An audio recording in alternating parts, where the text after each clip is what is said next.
become, you know, an epicenter of contemporary art. And so this is such a great time, a great moment in time, and I'm so happy to share it with you guys. Yeah. Again, this is Om. Hi, Om. Hi, welcome to the gallery. Glad to have you in. Yes, powered by Music Gallery. Yes, so this is his space that he operates, and he has an incredible name story, just like Tigist and Deandre. So yeah, we're all just so glad to be here with you, and we're so happy to have you all here. Some of the artists, Logan is here, Chris is here, Logan's pieces are here. Ado is here too. Ado Rabasi. Ado is right here, and I believe this piece as well. So we're so happy to have the artists present. And more will trickle in. They're just kind of like, you know, Yes. leisurely, as it should be. Right. Yeah. So we just want to like jump right in. Because, I believe this will be live. I'm gonna do it recorded instead of live. Yeah. Alright. Well, I wanted to jump right in and ask you about Koyaanasqatsi, one of my favorite filmmakers of all times, film essay lovers, as myself, as you. What inspired you? I think what inspired me the most was I was having, you know, just a lot of conversations with friends and family and some of my colleagues, and, you know, hearing different stories from different perspectives, you know, about the same topic. You know, I was realizing that everyone has a, you know, a really unique story from their own perspective of what they're experiencing or what they're seeing. And so I was speaking with a friend, and we were in conversation. He's like, "Yeah, have you seen Koyaanasqatsi?" And I'm like, "What is that?" And he was like, "Yeah." He was like, "Oh my God, that movie, it's so powerful, it's so piercing." But the way he described the movie was, you know, it being more so this sort of film that spoke to the transition of humanity and how technology, the advancement of technology has sort of, you know, affected the way that we perceive things and the way that we live our lives and the way that we're connected.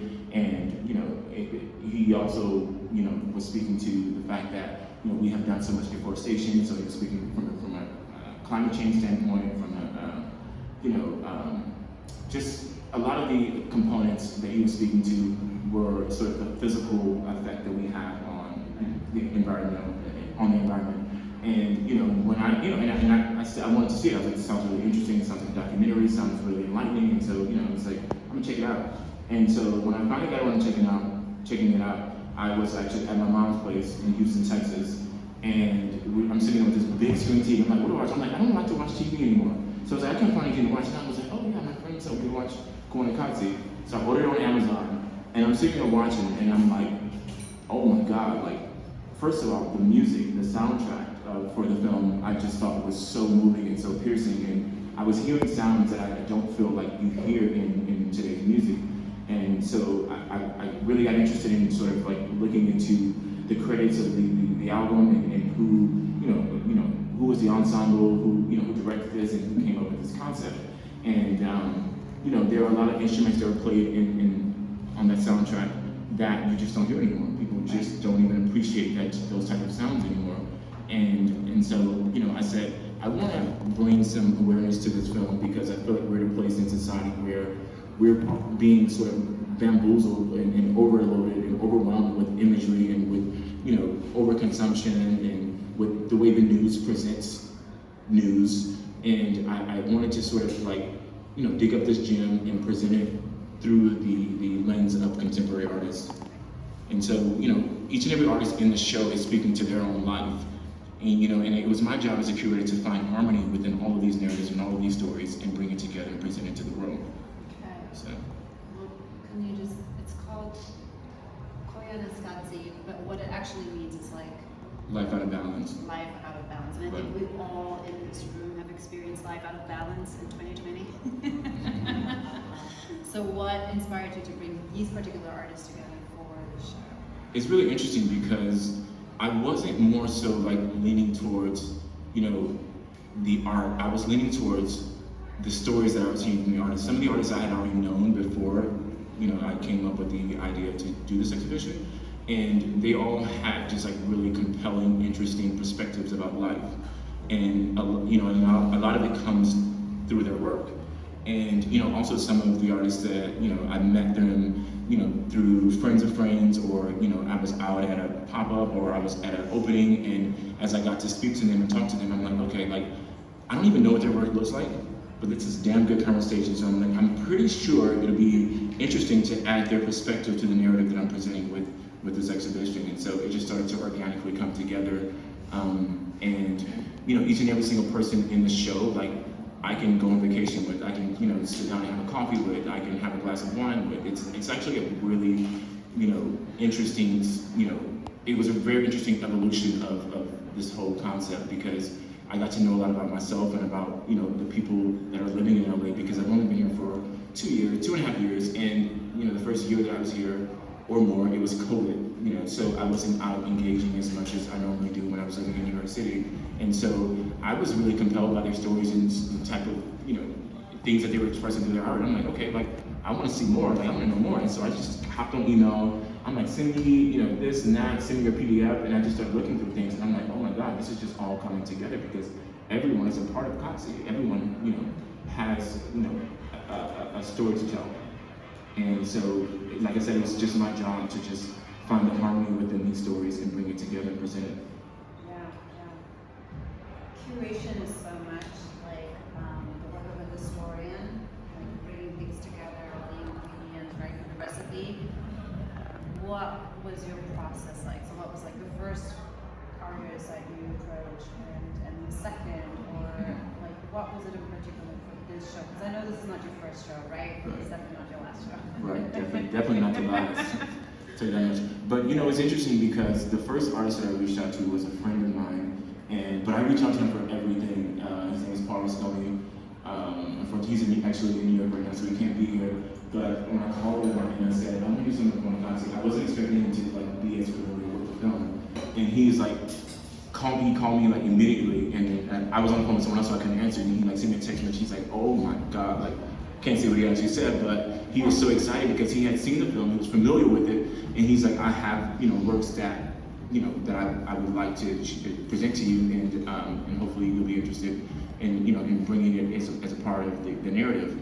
And so Paul's works are featured on 2 adjacent walls, and also he has a piece entitled Fuck War, which is the first piece that I saw. It was literally the first frame that I saw when I came up with the concept.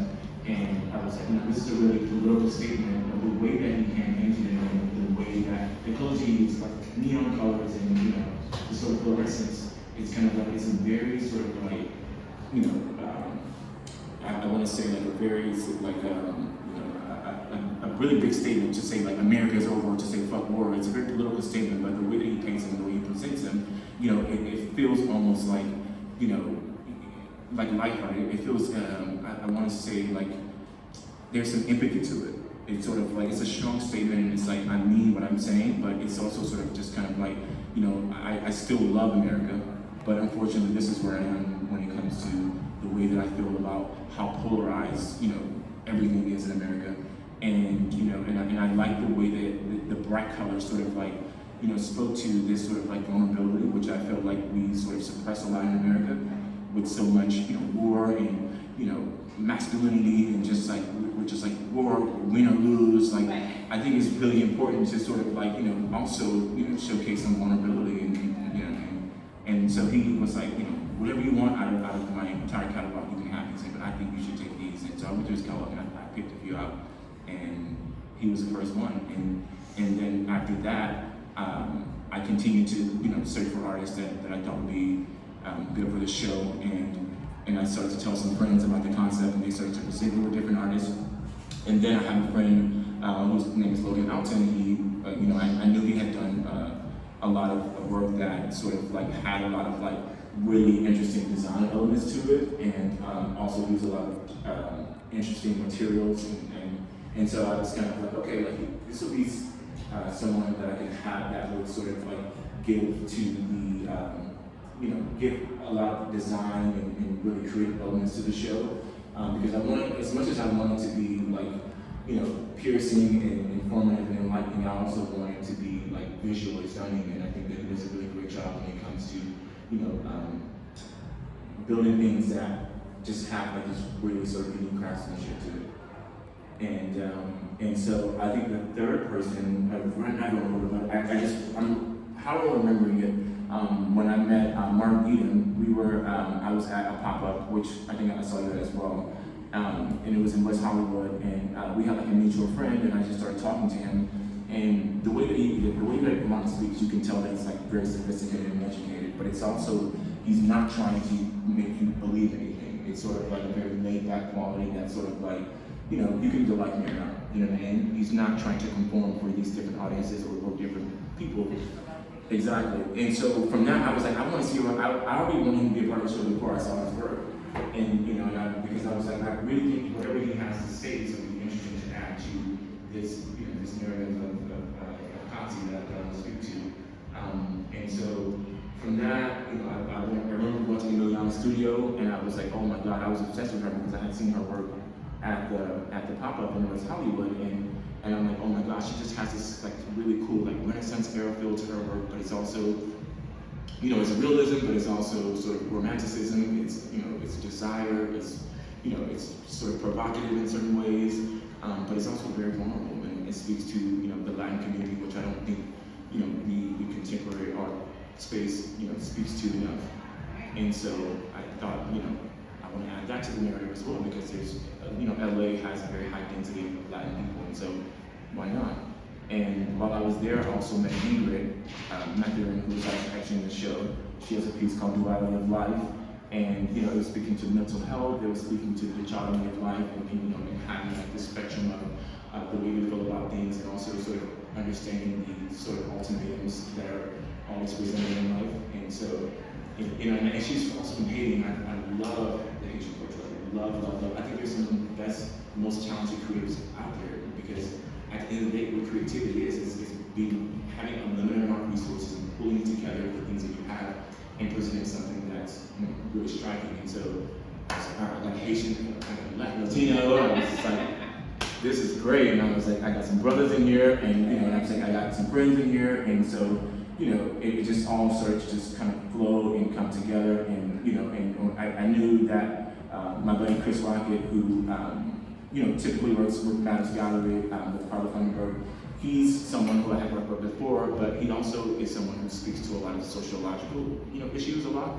And whenever you talk to him, he's very sort of like passionate about those issues. And I'm like, I can't do Qatsi without speaking to some sociological issues, whether they be, you know, convenient or not.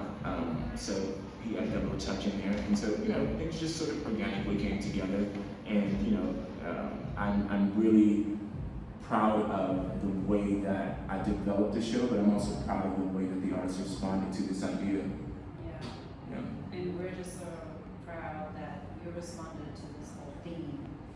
Thank you. Right? Like life out of balance, for us to all be here and celebrate the work, celebrate you, celebrate all the artists here, and speak to actually what we're all feeling, what we're all experiencing. So thank you. For sure, yeah. I hope that everyone finds something in the show that speaks to them. And I find that most of the responses that I've been getting, people are drawn to want to be like, this is my favorite, or this one, or this one. And like someone walked in the other day, and they were like, Chris Rocket, she was like pointing at that piece, she was like, I'm not saying I don't like the rest of the show, but she's like, but that one right there, she was like, that spoke to me. She was like, that was really piercing. And so I want work like that really provokes people and challenges people, you know, to sort of like go inward and sort of like, you know, really sort of examine their own perceptions or discernment. Right, and it goes back to the film, right? It goes back to the film and like how it's always like reflective. For right? sure. All of his films are reflective. All of the films are like make you feel, make you question where you are in this bigger narrative, right? Absolutely. So I love all these two here right here. They're just like nodding, they understand exactly his work. I feel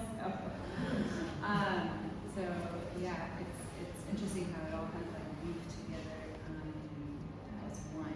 Yeah, well, Om helped a lot too. Like Om is kind of like, he stands back, he kind of like lets me like do what and that's why I love him so much, because it's kind of like it's much, I'm a very creative person, I've always been, but not often do you get this sort of freedom to do exactly what you're thinking or present exactly what it is that you have in mind. And Om is open to every single person's idea around him, you know what I mean? you know, because we have other consultants and curators that work with the gallery. We also bring in different, you know, like third parties to work with us.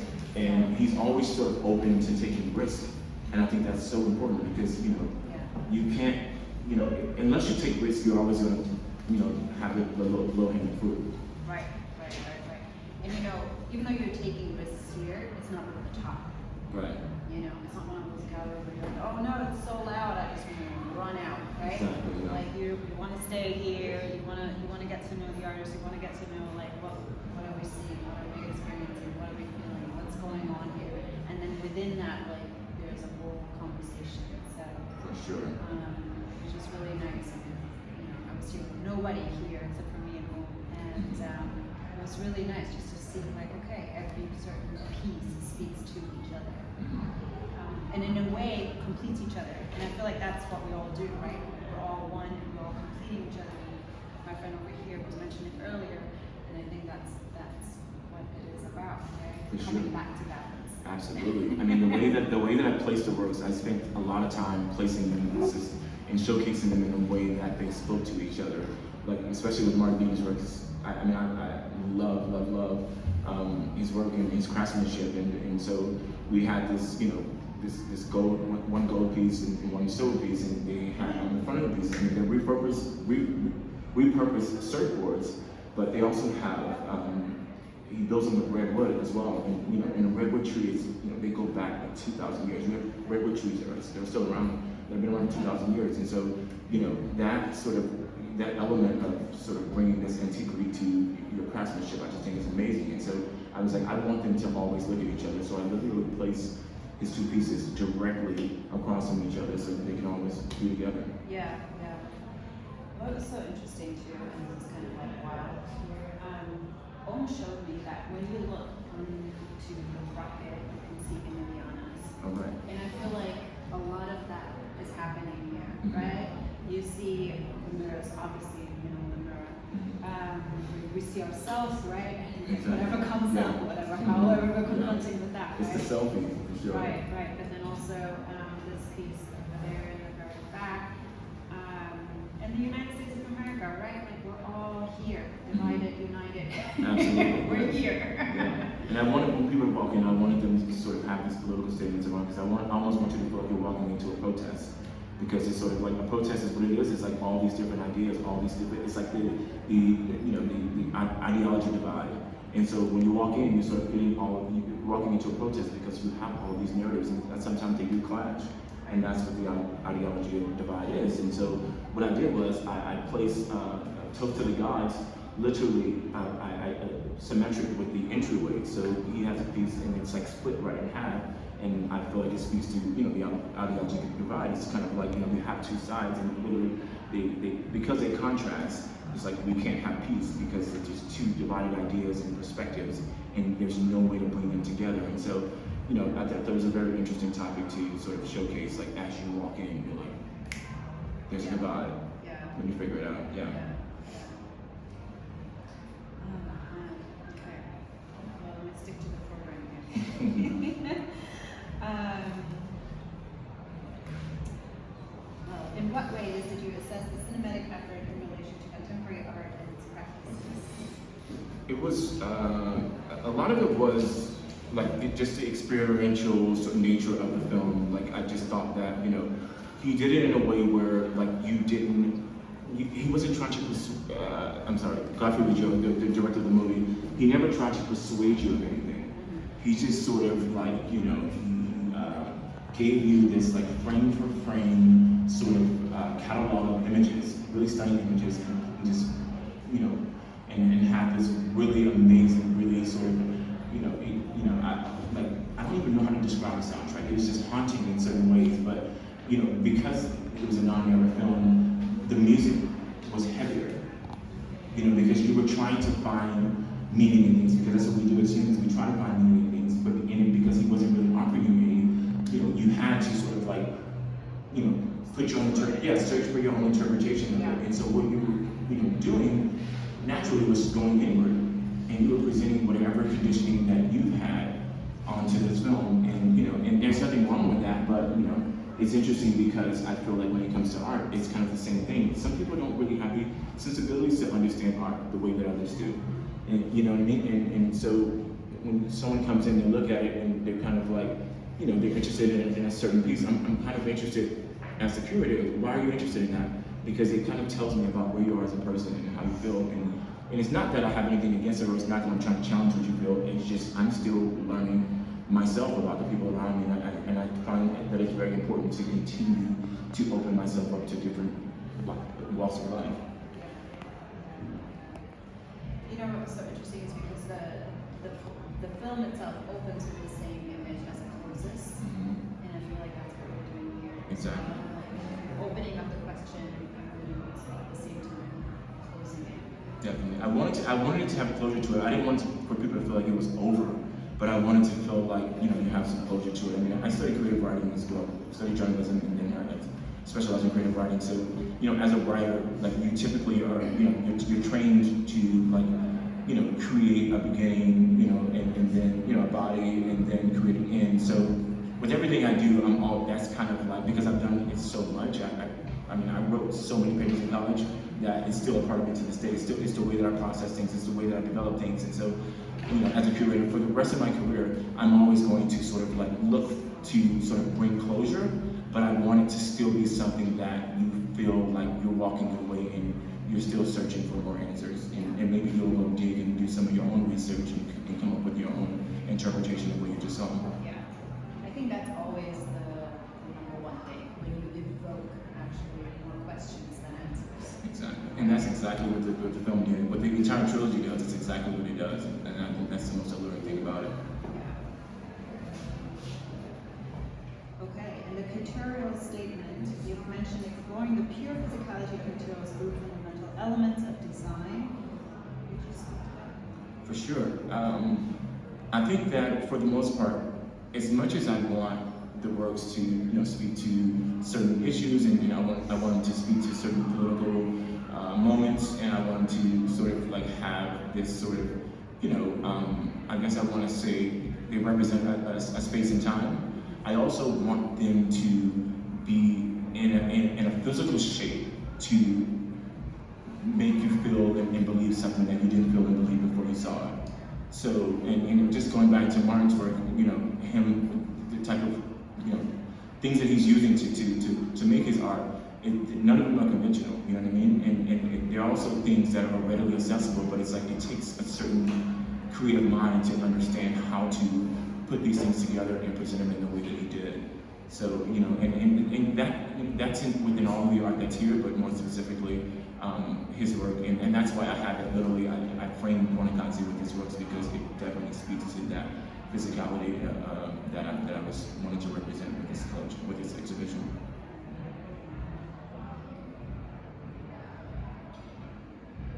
Right. In what ways, I'm just going to slowly wrap it up, in what ways do you feel the original soundtrack lends to the overall interpretation of the film, and how did you examine that relationship with it? I know you talked a little bit about it in the very beginning, but what is it, so in the film, for those people that haven't seen it, like, it's very, I would like to say, softly confronting. That's a Gently good way to put it. confronting. Yeah. As in, like, you want to see something, but you don't necessarily want to see it all at once. So at one point in the film, I was like, when is this over? When is this over? You know, honestly. For sure. No, I was there too. Yeah, I was there too. And then it softens up and it opens up, and I'm just like, I can lean back. For sure. Less stressed, you know? For sure. Like the world is gonna end. Like, no, it's not. Like, there is this great hope, right? Which I love. And then it goes back to the original, which I think, you know, life is cyclical, right? It's not linear, it's cyclical. And that's a really good point. right, and so the music too, though, right? The music also went back to the first note. Exactly. And so, And hopefully I can speak to that, because I love that question, and hopefully I can speak to it appropriately. And for me, watching the film, it felt like a dream, because you know when you're in a dream, like do we really hear stuff when we're in a dream, or is it more so we're just seeing things and we're processing them through our vision and we're giving sound to them, but we're not actually hearing anything. So I think that, when it comes to, contemporary art and the way that we process it, in the way that the visual is, it's sometimes so stunning and so piercing and so provocative, or whatever it is, it makes you feel like you're having, that there's sounds involved, or there's other, there are more senses, more of your senses are being, triggered, but it's just a visual that's so compelling that, there's, just these awakenings that are happening within all of your senses. And so I think that for me, that having a non-era film and being like a really heavy dreamer, I dream a lot. And so, and I'm always trying to look for, interpretations in my dream. I'm like, I knew I had to dream for a reason. I'm trying to put it together. And for a while, I had a dream journal. When I was growing up, I had a dream journal. And I was really into New Age books. I would read books on witchcraft, and I would read book of dreams. I was really I've always been, well, for a very long time, I've been spiritual. And so I think that when it comes to the soundtrack, I think that it develops this very sort of, this vibration that makes you want to be more alive. Like, I felt like when I was watching the film, I'm like, this is a dream. And I'm like, I'm okay, I love this state of this dream, but I'm like, there has to be more to being alive. And I'm like, am I reaching the potential that I have in life? And I'm not talking about like material or like all that stuff. I'm like, am I alive enough? Is there something else I can do, or something else I can add to my narrative that will bring my life alive even more, if that makes any sense? And so that soundtrack for me, that's what it made me feel, and that's what the conversation I'm still having with myself. I don't have an answer for it yet, but it provoked that topic for me, and I think that was probably the most profound thing that I took from the soundtrack together. Yeah. Music is such an important part of filmmaking. For sure. Sometimes when people talk, it's very musical, right? Absolutely. So I always felt that with you. Like every time we talk, it's just like one idea here, and then you throw something else over here. It's like jazz, I do that for sure. And it goes everywhere, and it's messy, and you're like. And then I try to bring it together at the end. I always try to bring it together at the end. Yeah, for sure. I do that. And also living in New York, like I became a lot more, because you're just overly stimulated a lot, and you're also having these like really short, brief interactions with so many different people in such a pedestrian space that you're trying to get out as much as you can in a short amount of time. You're trying to sell yourself, you're trying to prove yourself, and I'm like, New York sort of gave me a lot of those like, qualities, but at the end, I try with everything, with every conversation, with everything I write, with everything I curate, I try to bring some type of like, closing to it, some type of closure to it, and try to wrap it up in a way that it feels harmonious. But I'm definitely like, but typically, I try to find people that are going to be like okay with that and appreciate it and understand that, and I do that with you. So Yeah. For sure. There was one part of the film that I really loved, and I feel like this is kind of like a Deandre thing. The film, for those of those that are not familiar with the film, it's mainly shot in New York and LA, and really populated also scenes and stuff like that, industrial scenes. But in the most busiest, right, like New York Times, New York Times Square, Right, Times Square, yeah. And you see a crowd of people, and what he would do, he would see the whole crowd. So like the people coming, people going, Right, standing, right. It's the epitome of just like the flow of people. At the center, right. Yeah. And then he would look for one eye in the crowd, like in the sea of faces, right? And he would focus on that one eye, and he would just zoom into that eye, and I'm like, oh my goodness, this is what it's about. Yeah. This is what life is about. For sure. Like, this is like really what it is to see like a tree, right? Like, For sure, yeah. this whole thing, and I think this is what art does for us, and this is what film does for us, like to really see. And remind us that we're alive.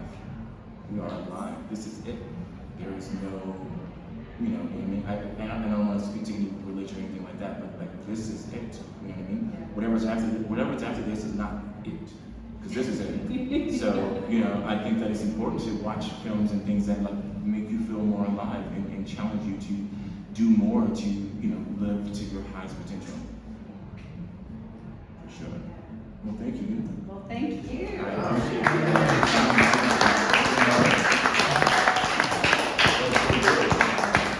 And thank you guys. Thank you guys for coming and all the artists that were part of the show. And this is a highlight of, I want to say this is a highlight of my adult life.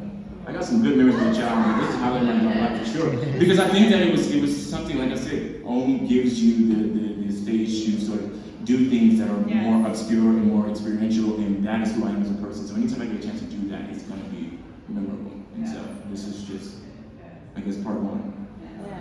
Congratulations.